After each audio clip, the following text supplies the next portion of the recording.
Hello friends. तो कैसे हैं आप सब। तो फ्रेंड्स, आज है हमारी एनसीईआरटी सीरीज में क्लास 8 और जिसमें हम जियोग्राफी की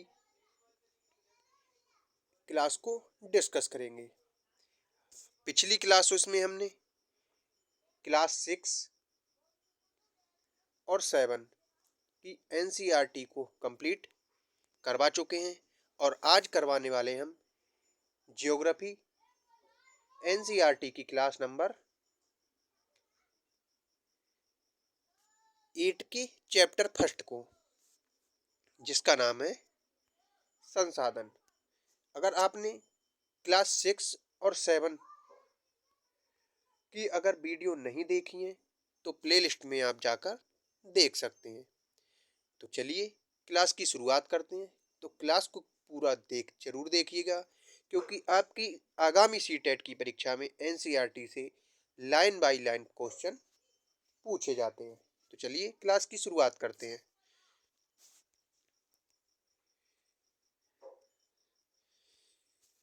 क्लास की शुरुआत होती है, यानी कि आज के चैप्टर की शुरुआत होती है मोना और राजू से, जो कि अपना घर साफ करने में अपनी अम्मा की मदद कर रहे होते हैं। और इन सभी चीजों को देखो, कपड़े, बर्तन, अनाज, कंघा, शहद की बोतल, किताबें, इनमें से प्रत्येक उपयोगी है। मोना ने कहा क्योंकि इसलिए ये महत्वपूर्ण है। अम्मा ने कहा क्योंकि ये संसाधन है। अब यहाँ से सवाल आता है कि संसाधन है क्या। अम्मा से राजू ने प्रश्न पूछा और अम्मा ने बताया कि प्रत्येक वह वस्तु जिसका उपयोग आवश्यकताओं को पूरा करने के लिए किया जाता है वह संसाधन कहलाता है। अपने चारों ओर देखिए और निरीक्षण कीजिए कि आप संसाधनों के विविध प्रकारों को पहचानने में सक्षम हैं या नहीं हैं। आप प्यास लगने पर जो जल पीते हैं, आप अपने घर में जिस विद्युत का उपयोग करते हैं, स्कूल से घर पहुंचने के लिए किया गया रिक्शा, पाठ्य पुस्तक जिसका उपयोग आप अध्ययन के लिए करते हैं, ये सभी संसाधन है। और आपके पिता ने आपके लिए जो नाश्ता तैयार किया है, उन्होंने जिन ताजी सब्जियों का उपयोग करके उस नाश्ते को बनाया है, वे भी एक संसाधन है। जल, विद्युत, रिक्शा, सब्जियां, पाठ्य पुस्तक, सभी में कुछ एक जैसा क्या है। उनमें से सभी वस्तुओं का उपयोग आपके द्वारा ही किया गया है, इसलिए वे उपयोगी हैं। और एक वस्तु अथवा पदार्थ की उपयोगिता, प्रयोज्यता उसे एक संसाधन बनाती है। अब राजू जानना चाहता है कि कोई भी वस्तु संसाधन कैसे बनती है। तो अम्मा जी ने उसे बताया कि वस्तुएं उस समय संसाधन बनती हैं जब उनका कोई मूल्य होता है और इसका प्रयोग अथवा उपयोगिता इसे मूल्य प्रदान करते हैं। सभी संसाधन मूल्यवान होते हैं, अम्मा जी ने कहा। मूल्य का अर्थ महत्व होता है। कुछ संसाधनों का आर्थिक मूल्य होता है और जबकि कुछ संसाधनों का आर्थिक मूल्य नहीं होता है। उदाहरण, धातुओं का आर्थिक मूल्य होता है, लेकिन एक मनोरम भूदृश्य का आर्थिक मूल्य नहीं होता है। परंतु ये दोनों महत्वपूर्ण संसाधन होते हैं और मनुष्य की आवश्यकताओं को पूरा करते हैं।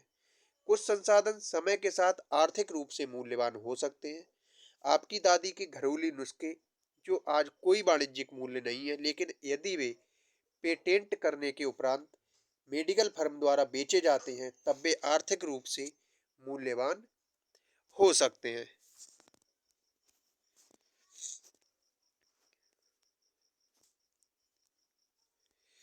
समय और प्रौद्योगिकी दो महत्वपूर्ण कारक हैं जो पदार्थ को संसाधन में परिवर्तित कर सकते हैं और दोनों लोगों की आवश्यकताओं से संबंधित होते हैं। लोग स्वयं ही सबसे महत्वपूर्ण संसाधन है और ये विचार लोगों के ज्ञान, आविष्कार और खोज ही है जो और अधिक संसाधनों की रचना करते हैं। प्रत्येक खोज अथवा आविष्कार से बहुत से अन्य खोज एवं आविष्कार होते हैं।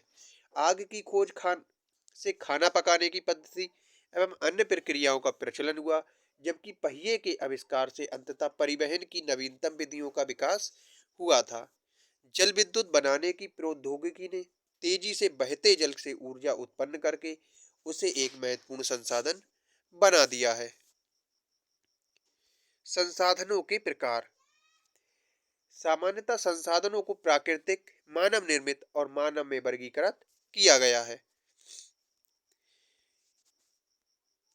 प्राकृतिक संसाधन, जो संसाधन प्रकृति से प्राप्त होते हैं और अधिक संशोधन के बिना उपयोग में लाए जाते हैं, प्राकृतिक संसाधन कहलाते हैं। जिसमें वायु, जिसमें हम सांस लेते हैं, हमारी नदियां और झीलों का जल, मृदा और खनिज सभी प्राकृतिक संसाधन हैं और इन संसाधनों में से बहुत से प्रकृति के द्वारा निःशुल्क उपहार होते हैं और सीधे ही उपयोग में लाए जा सकते हैं। कुछ परिस्थितियों में प्राकृतिक संसाधन का सबसे अच्छी तरह उपयोग करने के लिए औजारों और प्रौद्योगिकी की आवश्यकता हो सकती है। प्राकृतिक संसाधनों को विस्तृत रूप से नवीकरणीय और अनवीकरणीय संसाधनों में भी विभाजित किया जा सकता है। नवीकरणीय संसाधन वे संसाधन होते हैं जो शीघ्रता से नवीकृत अथवा पुनः पूरित हो जाते हैं। इनमें से कुछ असीमित है और उन पर मानवीय क्रियाओं का प्रभाव नहीं होता है, जैसे सौर और पवन ऊर्जा। लेकिन फिर भी कुछ नवीकरणीय संसाधनों जैसे जल, मृदा और वन का लापरवाही से किया गया उपयोग उनके भंडार को प्रभावित कर सकता है। जल असीमित नवीकरणीय संसाधन प्रतीत होता है, फिर भी जल की कमी और प्राकृतिक जल स्रोतों का सूखना आज विश्व के बहुत से भागों में एक बड़ी समस्या बना हुआ है। अनवीकरणीय संसाधन वे संसाधन जिनका भंडार सीमित है, भंडार के एक बार समाप्त होने के बाद उनके नवीकृत अथवा पुनः पूरित होने में हजारों वर्ष लग सकते हैं और ये अवधि मानव जीवन की अवधि से बहुत अधिक होती है। इस प्रकार के संसाधन अनवीकरणीय संसाधन कहलाते हैं, जैसे कोयला, पेट्रोलियम तथा प्राकृतिक गैस। क्योंकि हम इनका एक बार उपयोग कर लेते हैं तो ये पुनः प्राप्त नहीं होते। प्राकृतिक संसाधनों का वितरण भूभाग, जलवायु, ऊंचाई जैसे अनेक भौतिक कारकों पर निर्भर करता है और पृथ्वी पर इन कारकों में भिन्नता होने के कारण संसाधनों का वितरण असामान्य है। मानव निर्मित संसाधन, कभी कभी प्राकृतिक पदार्थ तब संसाधन बन जाते हैं जब उनका मूल रूप बदल दिया जाता है।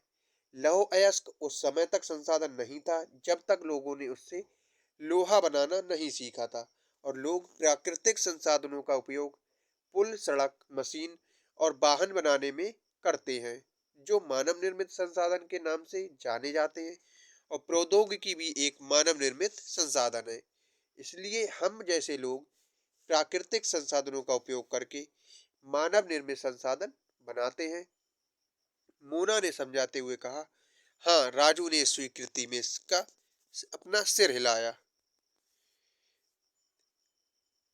मानव संसाधन, लोग और अधिक संसाधन बनाने के लिए प्रकृति का सबसे अच्छा उपयोग तभी कर सकते हैं जब उनके पास ऐसा करने का ज्ञान, कौशल तथा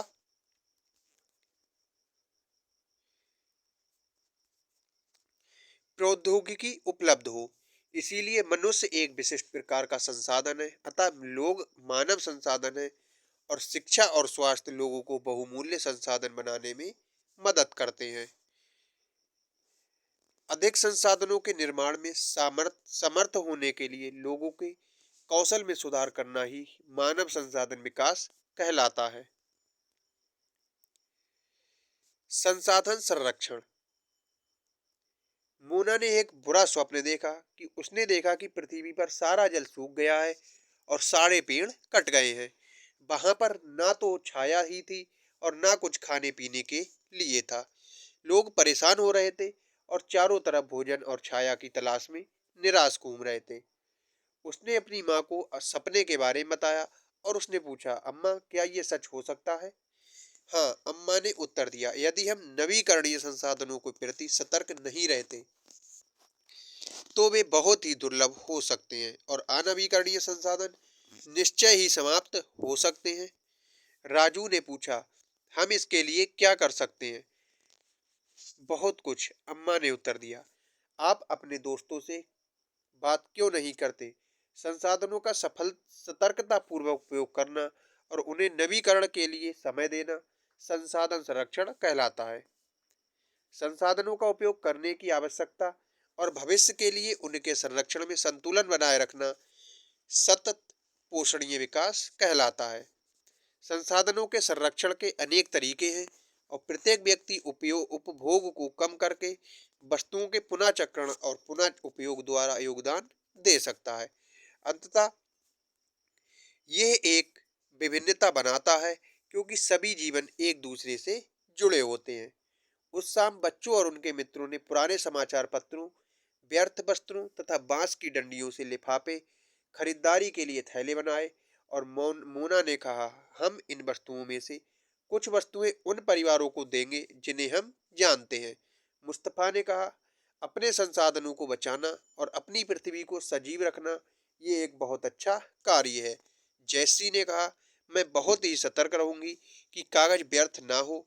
उसने स्पष्ट किया कि कागज बनाने के लिए बहुत से पेड़ों को काट दिया जाता है।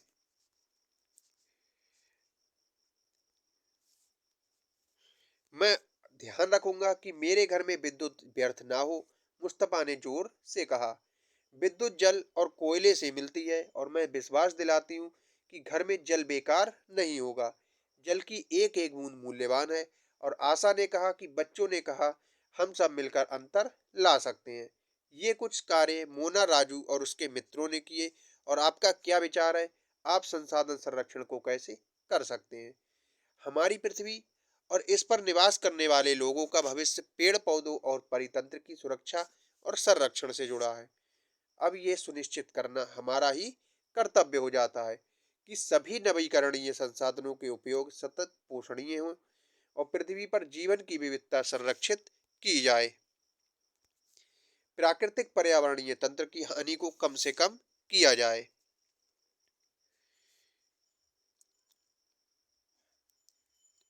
तो आज की क्लास हमारी यही समाप्त होती है। उम्मीद करता हूँ कि आपको क्लास अच्छी लगी होगी। मिलते हैं कल अगली क्लास के साथ।